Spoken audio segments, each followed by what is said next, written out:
Gente, cá estou! Novo dia, novo momento. Vocês podem ver que eu estou com uma roupa diferente, porque é outro dia. Os vídeos anteriores... Ai, deixa eu me arrumar.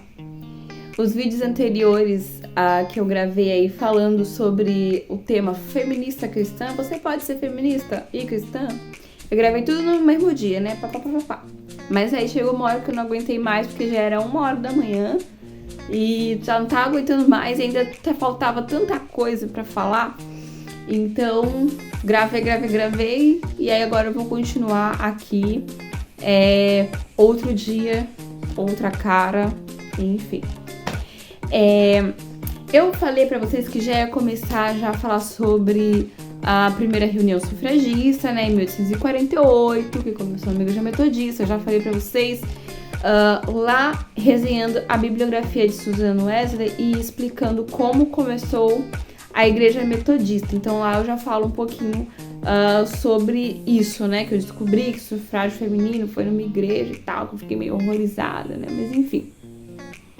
Mas ainda eu acho que ficou faltando algumas coisas que eu não falei nos vídeos, aí foi até bom eu ter gravado assim um pouco depois, porque aí eu consigo falar algumas coisas que eu acho que ficou faltando ainda, né, nos vídeos anteriores. Por exemplo, eu falei sobre a questão da introdução da mulher no mercado de trabalho, né, que esse é um discurso que as feministas usam muito para poder querer discursar, né, que a mulher depende do movimento, tem que agradecer ao feminismo porque ela está inserida no mercado de trabalho por causa do feminismo, enfim. Mas ainda ficou faltando, por exemplo, aquela frase que eu disse pra vocês, que o patriarcado é opressor. Lembra que eu disse pra vocês que o patriarcado é opressor? Essa frase foi feita por um homem? Pois é. Então, esse homem, ele era anticapitalista. Então, a parte do trabalho se encaixaria aqui, né, nessa conversa, né, sobre o capitalismo e tudo mais. Ficou faltando também falar um pouco mais sobre Alexandra Kollontai. Eu devia dar um pouco mais de ênfase para ela. Sabe por quê? Presta atenção. Vamos focar aqui primeiramente em Alexandra Kollontai.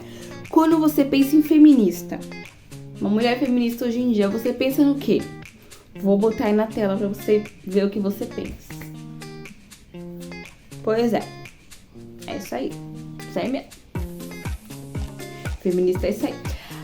Inclusive, essa postagem aí, gente, eu vou colocar aí pra vocês essa postagem. Essa postagem é a melhor postagem que eu já vi na minha vida. As inimigas da coerência. Quando você sabe que vai vir a pior opinião sobre o pior tema, sobre qualquer tema de qualquer coisa, é esse povo aí, as universitárias da USP. Mas enfim. Mas a Alexandra Kollontai, olha só essa mulher. Quem foi a Alexandra Kollontai, gente? Mulher chiquérrima, elegantérrima, érrima. Sem falar no QI dela, que ela era extremamente inteligente. As coisas que ela falava fazia sentido? Não fazia sentido. Porque quando Stalin entrou no poder, ela era russa, né? Quando Stalin entrou no poder, ele fez todo mundo negar todas essas ideias. Aí a gente já conversou um pouco no vídeo anterior, né? Todas as ideias feministas, né? Porque tava acabando com a Rússia, acabando com o país. Então, Alexandra Kollontai teve que renegar todas as coisas que ela tinha dito, os livros que ela escreveu, porque senão ela ia ser morta. Porque o amigo dela, Trotsky, tinha sido morto. Mas ela... Pensa, ela era uma pessoa inteligentíssima. Quando você quer que uma pessoa pare pra te ouvir, que você seja que vai, pelo menos, acreditar que você é coerente no que você diz, né? Pelo menos, né? Você vai aparecer assim pra essa pessoa? Ou você vai aparecer assim? Então, quando o Alexandra Kollontai discursava, ela ia lá pro comitê político, ela era a única mulher política ali no comitê de Lenin, Trotsky e tudo mais. Quando ela ia elegantérrima, chiquérrima. Não mostrava peito, não mostrava nada. Ela ia desse jeito aí que vocês estão vendo na foto. Com uma roupa lindíssima, ela era muito bonita e inteligente. Que é uma coisa que é difícil de ver hoje em dia, né? Mas, enfim, eu gostaria então de focar um pouco mais em Alexandra Kollontai, porque aí E também quem inventou essa frase, né? O patriarcado opressor, por quê? Porque é nessa hora, de acordo com o livro de Ana Campagnolo, que feminismo e marxismo se encontram, né? Então o livro é tentando explicar como o feminismo se encontra com o marxismo ou comunismo, né? Por que uma ideia de revolução feminina, de libertação das mulheres, enfim, se encontra com uma ideia comunista ateísta, e eles andam juntos, e eles andam de mãos dadas, né? E aí meu foco, né, mais uma vez lembrando, é te provar: ou você é cristã, ou você é feminista. E voltando à questão da frase, né, o patriarcado é opressor, né? Eu falei pra vocês que foi um homem que falou isso, eu achei viável complementar com o vídeo anterior. E ele fala: patriarcado é opressor, por quê?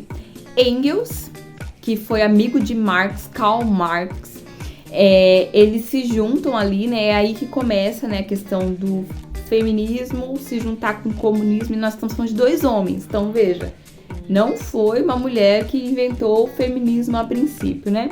Então, Engels se junta com Karl Marx e eles fazem ali em 1848, mesmo ano, né, que o sufrágio feminino acontece, mas o sufrágio aconteceu nos Estados Unidos, e Karl Marx com Engels fez o livro lá, Manifesto Comunista, se eu não me engano. Eles lançam esse livro, acho que na Alemanha, né? Se eu tiver errado eu coloco aqui embaixo, mas foi na Alemanha. Então foi o mesmo ano, só que em lugares diferentes, né? Então Engels lança esse livro junto com Karl Marx, que é Manifesto Comunista. Ali eles põem a ideia deles, comunista e tudo mais. E Engels, o que ele acreditava? Ele acreditava que ele era contra o capitalismo, né? Então ele acreditava que o homem, patriarca, né? Ele era responsável por um patrimônio, e junto com aquele patrimônio, seja lá sua casa, sua empresa, enfim, propriedade, né? Propriedade privada, tinha a esposa e tinha os filhos. Então tudo aquilo ali era patrimônio daquele patriarca. A palavra patrimônio vem de patriarca, né? Pátria, né? Do homem, né? E aí, tudo aquilo ali pertencia àquele pai de família, aquele homem, né? E aí, o que acontece? Engels, ele acreditava que nada deveria pertencer a uma pessoa, tudo deveria ser do Estado. Então, ele não acreditava em propriedade privada. Então, ele era comunista e socialista, porque o socialismo também pensa dessa forma, né? Ele não acreditava em propriedade privada. Então, uma vez que um homem não pudesse ter uma propriedade para dizer que é dele, tudo pertencia ao Estado, Engels queria acabar com a propriedade privada, né? Então, por isso que começou-se a dizer: o patriarcado é opressor. Por quê? Porque uma vez que um homem, ele quer ali tomar posse da mulher, que é dele, né? A mulher é dele. Da mulher com os seus filhos, junto com a sua casa, junto com o seu patrimônio, ele está o quê? Oprimindo na cabeça dele, né? Está oprimindo aquela mulher com aqueles filhos, eles não são livres, né? Então, a gente tá falando de feminismo criado por um homem, tá?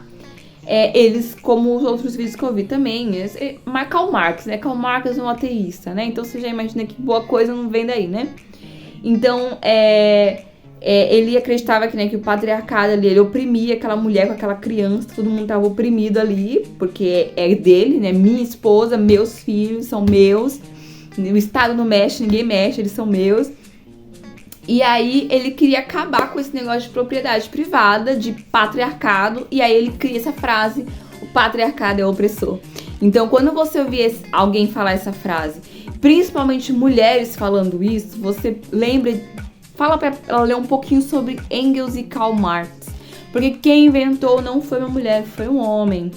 Mais uma vez, um homem moral, um homem que não temia a Deus, um homem ateu que queria. Então, que nem eu falei, né, que dá pra você ser capitalista e cristão, né, porque o capitalismo, ele vem de uma vertente cristã, né, é um homem, um chefe de família, um pai de família que é responsável por sua esposa, por seus filhos, e ele cria ali um patrimônio para deixar de herança para aquela família. Então, o capitalismo pensa dessa forma, né? Então, assim, essas ideias revolucionárias, né, que a gente já tá conversando há um tempo, ela não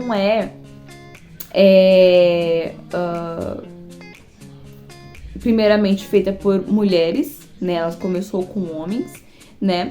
E não começou bom e terminou ruim. Sempre foi ruim. Sempre foi uma ideia de revolução sexual, como eu já disse. Sempre foi uma ideia ateísta. E aí, no mesmo ano que é lançado o livro Manifesto Comunista de Karl Marx e Engels, né? Um falando sobre o feminismo, na questão do patriarcado, o outro falando sobre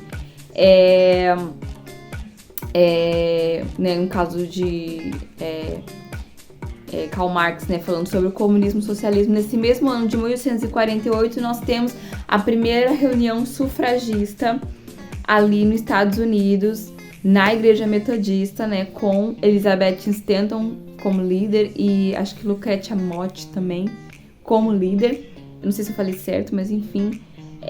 E aí é nessa hora que o movimento feminista e comunismo se encontram, né? Primeiramente com Engels e Karl Marx.